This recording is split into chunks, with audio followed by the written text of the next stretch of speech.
মিথ্যা ধরা পড়ে কিভাবে? 1970-এর দশকে এফবিআই বুঝতে পারে মিথ্যা ধরার জন্য কি বলা হচ্ছে তা যথেষ্ট নয়, কিভাবে বলা হচ্ছে সেটাই আসল। কারণ একজন মিথ্যাবাদী গল্প বানায় আর একজন সত্যবাদী স্মৃতি থেকে বলে। এই দুই প্রক্রিয়া মস্তিষ্কের সম্পূর্ণ আলাদা। সত্য বলার সময় মস্তিষ্ক স্মৃতি রিট্রাইভ করে, মিথ্যা বলার সময় মস্তিষ্ক গল্প তৈরি করে, প্লাস কনসিস্টেন্সি বজায় রাখে, প্লাস ধরা না পড়ার চেষ্টা করে। এই অতিরিক্ত মেন্টাল লোডই মিথ্যাবাদীর সবচেয়ে বড় দুর্বলতা। আজ আমি তোমাকে সেই প্রশ্নগুলো শেখাবো যেগুলো সরাসরি তুমি মিথ্যা বলছো না জিজ্ঞেস করেও সত্য বের করে আনে। অধ্যায় 1, সরাসরি প্রশ্ন কখনো কাজ করে না। তুমি কি মিথ্যা বলছো? সত্যি করে বলো। এগুলো কাজ করে না, কারণ মিথ্যাবাদী আগে থেকেই প্রস্তুত থাকে। এফবিআই শিখিয়েছে মিথ্যা ধরতে চাইলে গল্প ভাঙো, মানুষ না। অধ্যায় 2, সবচেয়ে শক্তিশালী প্রশ্ন, শুরু থেকে শেষ পর্যন্ত বলো। প্রশ্ন 1, পুরো ঘটনাটা শুরু থেকে শেষ পর্যন্ত একদম বিস্তারিত বলো। এটা কেন কাজ করে? মিথ্যাবাদী সাধারণত শর্ট ভার্সন প্রস্তুত করে, সে কি পয়েন্টস মুখস্থ করে। কিন্তু যখন তুমি বলো শুরু থেকে শেষ পর্যন্ত সব বিস্তারিত বলো, তখন তাকে গল্প এক্সপ্যান্ড করতে হয়। আর যত বড় গল্প তত বেশি ভুল। কি খেয়াল করবে? অপ্রয়োজনীয় অতিরিক্ত ডিটেইল, বারবার সত্যি বলছি বলা, টাইমলাইন অস্পষ্ট, আমি মনে করতে পারছি না হঠাৎ বেড়ে যাওয়া। অধ্যায় 3, রিভার্স অর্ডার টেকনিক। প্রশ্ন 2, এবার ঘটনাটা উল্টো দিক থেকে বলো, শেষ থেকে শুরু পর্যন্ত। এটা সবচেয়ে ভয়ঙ্কর টেকনিক।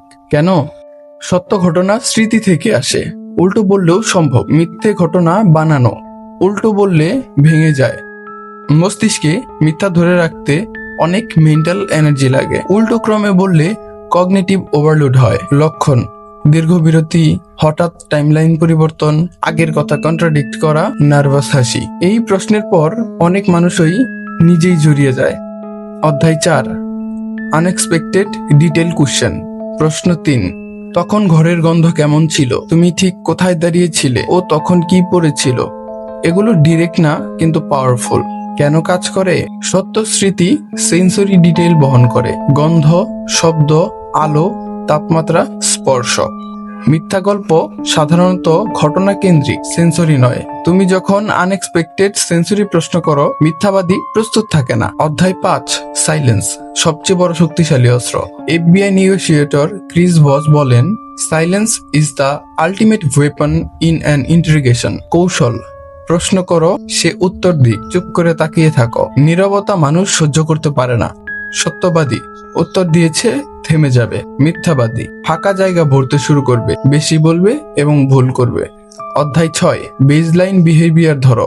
একজন মানুষ নার্ভাস হলেই মিথ্যে বলছে, এটা ভুল ধারণা। কিছু মানুষ স্বাভাবিকভাবেই নার্ভাস।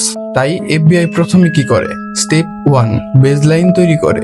সাধারণ প্রশ্ন করে, তার স্বাভাবিক বডি ল্যাঙ্গুয়েজ দেখে, কথা বলার গতি অবজার্ভ করে। তারপর সেন্সিটিভ প্রশ্ন করে। যদি পরিবর্তন হয়, হঠাৎ গলা শুকিয়ে যাওয়া, চোখের পলক বেড়ে যাওয়া, গলার স্বর বদলে যাওয়া আর শরীর স্টিফ হয়ে যাওয়া, তখন বুঝবে কিছু আছে। অধ্যায় 7, সবচেয়ে সূক্ষ্ম প্রশ্ন, is there anything you are leaving out? প্রশ্ন: এমন কিছু আছে যা তুমি বলছো না? এই প্রশ্ন সরাসরি অভিযোগ নয়, কিন্তু মস্তিষ্কে সন্দেহ ঢুকিয়ে দেয়। অপরাধবোধ থাকলে মানুষ মাইক্রো এক্সপ্রেশন দেখায়, ঠোঁট চেপে ধরা, চোখ সরিয়ে নেওয়া, মুখ শুকিয়ে যাওয়া। অনেক সময় মানুষ বলে, না মানে এটা একটা ছোট বিষয় ছিল, এটাই ক্র্যাক। অধ্যায় 8, দ্য ট্রুথ স্যান্ডউইচ মেথড। মিথ্যা ধরার আরেকটা সূক্ষ্ম কৌশল। প্রথমে সত্য কথা বলো, মাঝখানে সন্দেহজনক বিষয় তুলো, শেষে আবার স্বাভাবিক কথা বলো। এতে মানুষ ডিফেন্স মোডে যায় না। অধ্যায় 9, মিথ্যার 7টি লক্ষণ থাকে। অতিরিক্ত ডিটেইল, খুব দ্রুত উত্তর, প্রশ্ন রিপিট করা, নিজের চরিত্র ডিফেন্ড করা, অস্বাভাবিক কাম, অপ্রয়োজনীয় শপথ, টাইমলাইন অস্পষ্ট। কিন্তু মনে রাখবে, একটা সিগন্যাল মানেই মিথ্যে নয়, প্যাটার্ন খুঁজো। অধ্যায় 10, যে প্রশ্ন 90% ক্ষেত্রে সত্য বের করে। সবশেষে সবচেয়ে কার্যকর প্রশ্ন, তুমি কি এই গল্পটা আদালতে শপথ নিয়ে বলতে পারবে? এই প্রশ্ন মানুষকে তার নিজের নৈতিকতার মুখোমুখি দাঁড় করায়। যদি সে সত্য বলে, দৃঢ় থাকবে। যদি সে মিথ্যা বলে, হেজিটেশন আসবে। গুরুত্বপূর্ণ সতর্কতা, এই জ্ঞান দিয়ে তুমি নিজেকে প্রোটেক্ট করতে পারো, টক্সিক মানুষ চিনতে পারো, ব্যবসায় প্রতারণা ঠেকাতে পারো, সম্পর্কে ক্ল্যারিটি আনতে পারো। কিন্তু এটা ব্যবহার করে কাউকে ট্র্যাপ করা, ম্যানিপুলেট করা, সেটা নৈতিকভাবে বিপজ্জনক। কারণ মনে রাখবে, trust once broken is almost impossible to rebuild. FBI একটা জিনিস সবসময় মনে রাখে, we don't force truth, we create space where truth reveals itself. তুমি কি সেই স্পেস তৈরি করতে পারবে? কারণ সঠিক প্রশ্ন একটা মিথ্যা ভেঙে দেয়, আর ভুল প্রশ্ন সত্যকেও লুকিয়ে ফেলতে পারে।